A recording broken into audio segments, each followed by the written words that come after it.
ಗಂಗಣಪತಯೇ ನಮಃ. ಶ್ರೀ ಗುರುಭ್ಯೋ ನಮಃ. ಹರಿ ಓಂ. ನಮಸ್ಕಾರ. ಓಂ ವರದಾಯ ನಮಃ. ಭಕ್ತರು, ಜೀವಿಗಳು ಭಗವಂತನನ್ನು ಪ್ರಾರ್ಥನೆ ಮಾಡುತ್ತಾರೆ. ಇಷ್ಟಾರ್ಥಗಳನ್ನು ಭಗವಂತನಲ್ಲಿ ಬೇಡುತ್ತಾರೆ.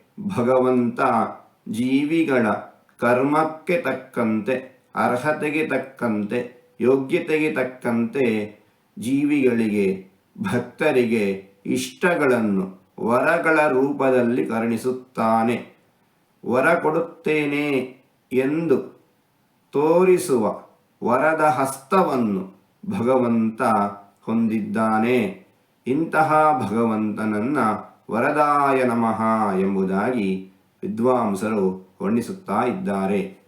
ಹೀಗೆ 4 ತೊದಲು ಮಾತುಗಳನ್ನು ಆಡಿದ್ದೇನೆ.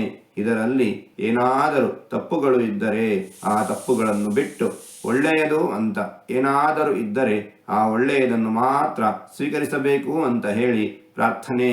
ಈ ನುಡಿಗಳನ್ನೆಲ್ಲ ಆಡಿಸಿದ ಭಗವಂತನಿಗೆ ಸರ್ವವೂ ಸಮರ್ಪಿತ. ಸರ್ವಂ ಶ್ರೀಕೃಷ್ಣಾರ್ಪಣಮಸ್ತು.